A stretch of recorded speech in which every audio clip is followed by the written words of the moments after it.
Pessoal, hoje vamos ver que a fala de Lula repercutiu muito no que diz respeito à pressão para cessar os crimes cometidos por Netanyahu contra o povo palestino.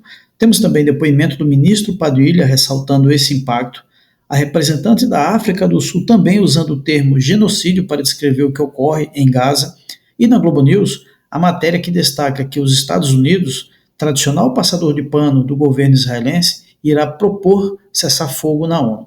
Tudo isso hoje no seu Portal Brasil. Mas antes, peço que inscreva-se, deixe o like, comenta e compartilha muito para ajudar a aumentar a relevância da nossa comunidade. Até os Estados Unidos, que sempre foi um país aliado histórico de Israel e que vetou a proposta de resolução apresentada pelo governo brasileiro no Conselho de Segurança da ONU, reconhece hoje que não é possível admitir a continuidade da operação militar. Até os Estados Unidos, que sempre foi um aliado histórico de Israel, que vetou a proposta de resolução apresentada pelo governo brasileiro no Conselho de Segurança, teve apoio de vários países, foi vetado pelos Estados Unidos, até os Estados Unidos reconhece hoje que não é possível admitir a continuidade da operação militar. O presidente Lula, a fala dele é quase uma fala de um grito de protesto de quem está vendo dezenas de milhares de mulheres, de crianças, de colegas médicos como eu, estão dentro de hospitais, sendo bombardeados, hospitais impedidos de fazer o atendimento, de ver diariamente de ser desrespeitadas as regras de civilidade estabelecidas pela ONU. O Brasil é signatário, em 2022, o Brasil foi signatário em Dublin, de uma resolução que deixa muito claro e explícito que civis que não participam do conflito, não têm responsabilidade sobre ele, não podem ser atacados dessa forma, estruturas hospitalares. Então, quando o presidente Lula, e ele reforçou isso hoje, quando ele se posicionou daquela forma, em primeiro lugar, ele se posiciona com a autoridade de ter sido o primeiro presidente brasileiro a ter pisado em Israel. O Brasil participou da criação do Estado de Israel, nunca um presidente da República tinha pisado em Israel, tinha feito uma visita a Israel.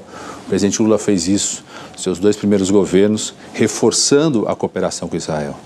Segundo, reforçando claramente que ele fazia uma crítica direta, direcionada a Netanyahu. Não ao povo de Israel, não às pessoas que vivem em Israel, muito menos à comunidade judaica espalhada pelo mundo, muito menos à comunidade judaica aqui no Brasil. Você acha que isso ficou claro?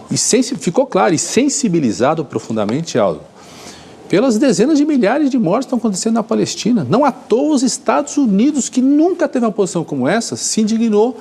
Vou mostrar agora que na Corte de Haia, a advogada representante da África do Sul pede a suspensão da campanha militar de Israel e relata que este é o primeiro genocídio da história em que as vítimas transmitem a própria destruição em tempo real, na esperança desesperada e até agora vã de que o mundo possa fazer alguma coisa. The international community continues to fail the Palestinian people, despite the overt, dehumanizing, genocidal rhetoric by Israeli governmental and military officials, matched by the Israeli army's actions on the ground. Despite the horror of the genocide against the Palestinian people being live-streamed from Gaza to our mobile phones, computers, and television screens, the first genocide in history where its victims are broadcasting their own destruction in real time in the desperate, so far vain hope that the world might do something. E para terminar, pela primeira vez desde o início da guerra entre Israel e o Hamas, os Estados Unidos irá propor um plano de cessar-fogo. O Conselho de Segurança da ONU se reúne para discutir a crise no Oriente Médio. Ou seja, Lula, segundo Netanyahu, que está isolado no mundo, na verdade não está. Este sim, criminoso de guerra, Benjamin Netanyahu, que comanda Israel hoje em dia, ele está cada vez mais isolado e deveria responder por crimes contra a humanidade. Muito obrigado, deixa o like, comenta, compartilha. Forte abraço. É a primeira vez que os Estados Unidos apoiam explicitamente uma trégua entre Israel e o Hamas. De acordo com o rascunho do texto visto pela agência de notícias Reuters, o cessar-fogo seria implementado quando for possível, o que deixaria uma margem de manobra para o exército israelense.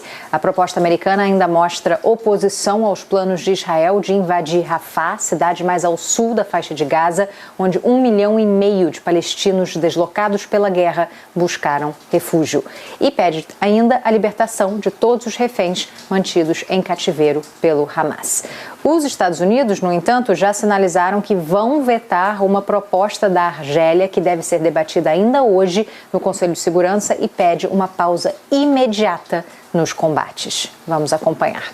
O governo israelense também sofre pressão interna. Ontem à noite, milhares de pessoas marcharam até a casa do primeiro-ministro Benjamin Netanyahu para exigir que ele aceite um acordo para garantir a libertação dos reféns. Houve confronto com a polícia, mas até o momento, Netanyahu se recusa a dialogar e prefere a pressão militar.